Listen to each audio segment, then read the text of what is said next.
સાબરકાંઠાના વિજયનગરમાં વણજ ડેમમાંથી અચાનક હરણાવ નદીમાં પાણી છોડવાના કારણે ખેડૂતોની હાલત કફોડી બની છે।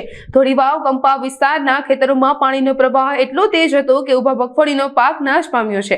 આટલું જ નહીં, ખેડૂતોના જણાવ્યા અનુસાર પાણીના પ્રવાહને કારણે ખેતરમાંથી 5 ફૂટ સુધીની ફળદ્રુપ માટીનું ધોવાણ થઈ ગયું છે, જેનાથી ભવિષ્યમાં પણ પાક લેવામાં મુશ્કેલી પડશે। ખેડૂતોનો આક્ષેપ છે કે તંત્ર દ્વારા કોઈ આગોતરી જાણ કર્યા વિના એકસાથે પાણી છોડી દેવામાં આવ્યું, જેના કારણે તેમને મોટું નુકસાન થયું છે। નુકસાન અંગે ખેડૂતોએ તંત્ર પાસે તાત્કાલિક સહાયની માંગ કરી છે।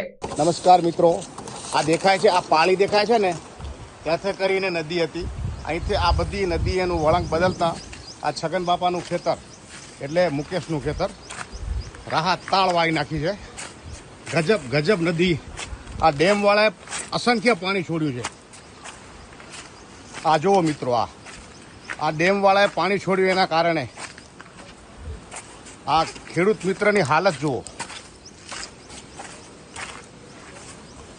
માથે હાથ દઈને રોવા સિવાય બીજો કોઈ વારો જ નથી આના અંદર। આ ખેડૂતની હાલત કપોડી કરી નાખી। જ્યાં જુઓ ત્યાં મગફળી જ જોવા મળે છે। ગજબ પાણી, ખૂબ ધમાકેદાર પાણી છોડ્યું ડેમવાળાએ, એને લઈને આ પરિસ્થિતિ ઊભી થઈ છે। આ જુઓ તમે, ખેતર ધોવાઈ ગયું, આભાપુરજી કામ સીમનું ખેતર કહે છે ને, આટલું જ ખેતર રહ્યું છે। આ જોઈ લો, આ દશા, આ માત્ર 50 ફૂટ ખેતર રહ્યું છે। આ 50 ફૂટ અહીંયા લોકો મગફળીની મોજ કરી રહ્યા છે, જેવા કે વિનુભાઈ। આ જોઈ લો, આ છગન બાપાને હાર્ટ ઉપર હાઈ બીપી થઈ ગયું છે, હાય, કારણ કે આ સીધો આવ્યો ને, આ સીધા પછી રામભાઈનું છે, અહીંયા રામભાઈનું ખેતર, બસ આટલું જ રહ્યું છે।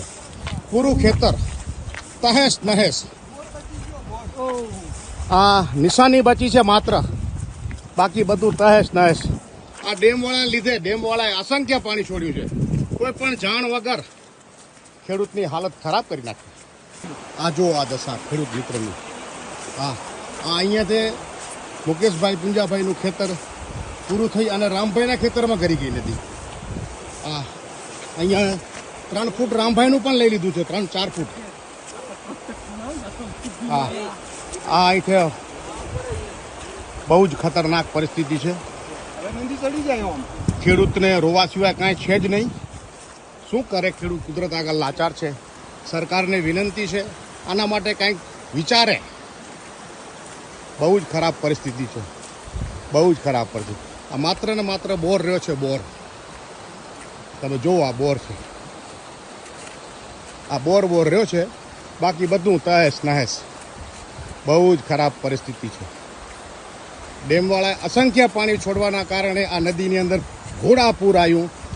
1973માં આવું પૂર આવ્યું, તો એના પછી આજે 53-54 વર્ષ પછી આવું પૂર આવ્યું અને ખેડૂતને પાયમાલ કરી નાખ્યા। સરકારને વિનંતી છે, તમે આના પાછળ કંઈક વિચારો। મિત્રો, આ બધા લોકો જોઈ રહ્યા છે, આ જે નજારો છે ને, ખરેખર દિલને હલાવી નાખે એવો છે। આ ખેડૂતને માથે હાથ દઈને રોવા સિવાય બીજો કોઈ વારો જ નથી, કારણ કે આ ખેડૂતને કણ કરીને મણ કરીને જમીન લીધી હતી અને જમીન ધોઈ નાખી। આ ડેમવાળાની ભૂલને લીધે ધોવાઈ ગઈ છે। તો આ ડેમવાળા કંઈક વણજ ડેમવાળા કંઈક આના વિશે વિચારે, સરકાર વિચારે અને પ્રોટેક્શન દિવાલ બનાવે, એવી ખેડૂતની દિલથી માંગણી છે।